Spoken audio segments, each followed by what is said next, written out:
The Galactic Glue Empire needs you. Like, share, subscribe, and fulfill your destiny. And bye.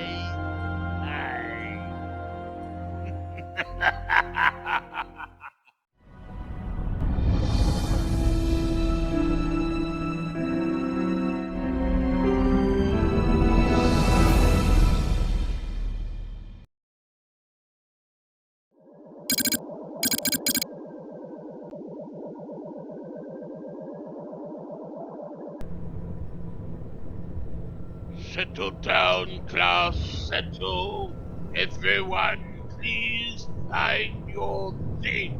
Today's lecture will be on galactic anthropology. Growing pain. Approximately 24,000 years B.B.Y. War broke out between the Republic and the Tian. Armadas streamed up and down the Permian, exchanging volleys of pressure bombs, and on their respective capitals of Coruscant and Bessborough.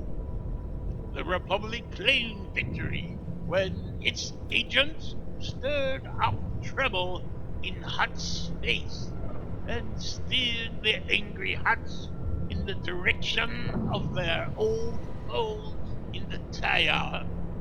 Within a century, most of the Tian cluster swore allegiance to Coruscant. The borders of the Republic steadily expanded over the millennia, but sometimes seemed to defy logic, incorporating odd jut, asymmetrical lumps, and lonely outposts surrounded by light years of unexplored space. This was a function of hyperspace, clear and stable paths through hyperspace known as hyperroutes or hyperlane became the bedrock of travel, communication, and commerce. But trailblazing such paths was difficult. The slice remained the heart of a navigable territory as the Republic expanded radically towards galactic east. Gradually, the Republic began to lead past the northern and southern borders of the slice, but most of the galaxy remained unknown, save for isolated outposts in the wild, such as Old Mantel, established in 12,000 BBY, and Malastair, established in 8,000 BBY. The space due west of Coruscant resisted exploration. No analogues of the Permian or the Carillion Run were discovered in that direction, and progress was limited to treacherous 1 or 2 light-year hops into a briar patch stretch of hyperspace anomaly.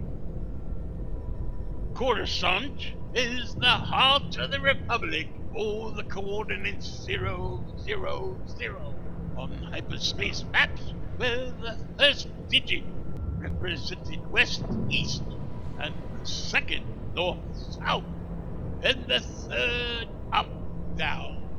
Due to the unbalanced geography of early colonization, almost all colonized planets had a positive first digit, which they considered a mark of pride.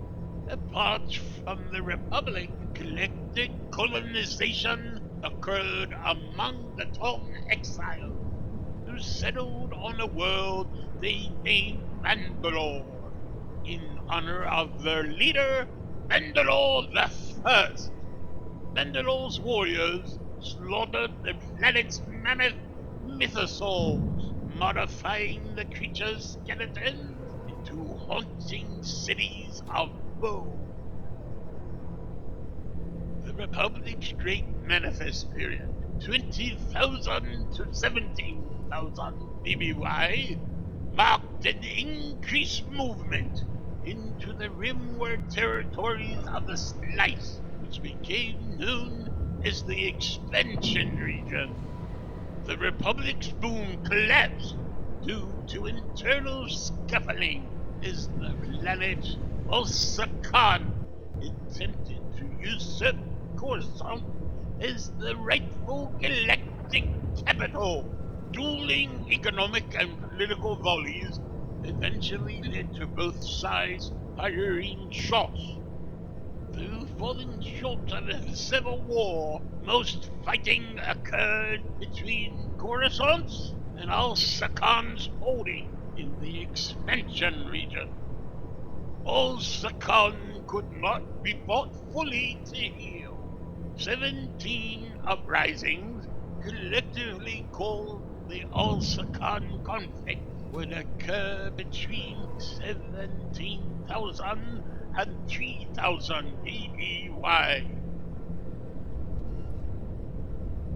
While the Republic busied itself with the first Al-Sakan conflict, the geneticists of Arcania began what would be the first of many experiments on sentient populations.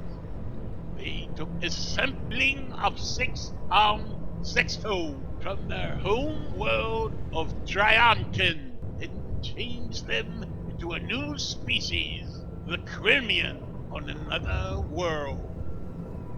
At 15,500 BBY, Rim Scout made contact with a Dunogoin, a species commonly known as Star Dragon. Unsurprisingly, the scouts reacted with fear at the sight of 15-meter creatures that soared through space, breathing atomic fire. After the disastrous first encounter, hundreds of Dunogoin followed the scout ships back to Coruscant and waged war against the capital. Supreme Chancellor Hilarion brought an end to the do-no-going contention by forging peace with the Star Dragon's philosopher Osmato. In the aftermath, the two helped found the University of Coruscant. By this time, the Jedi had developed their signature lightsabers, but the weapons were unstable and power-hungry, able to be operated for only short periods before overheating. Lightsabers of this era often were simply ceremonial.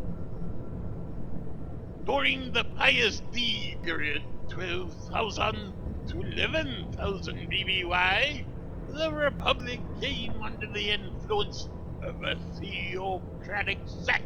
Over the next several centuries, Supreme Chancellor Constantine and his descendants sanctioned a number of crusades against rival alien sects. The fallout from this deepened tension between the core and the rim that would ultimately be exploited during the rise of the Empire era.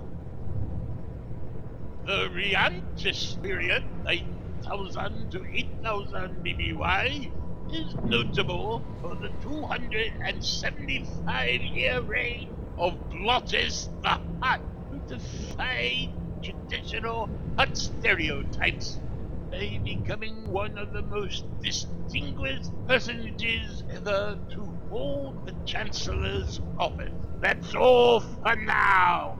Your homework for tonight is to write a 2,500-word essay to be submitted on Flimsify. Until next week, class dismissed.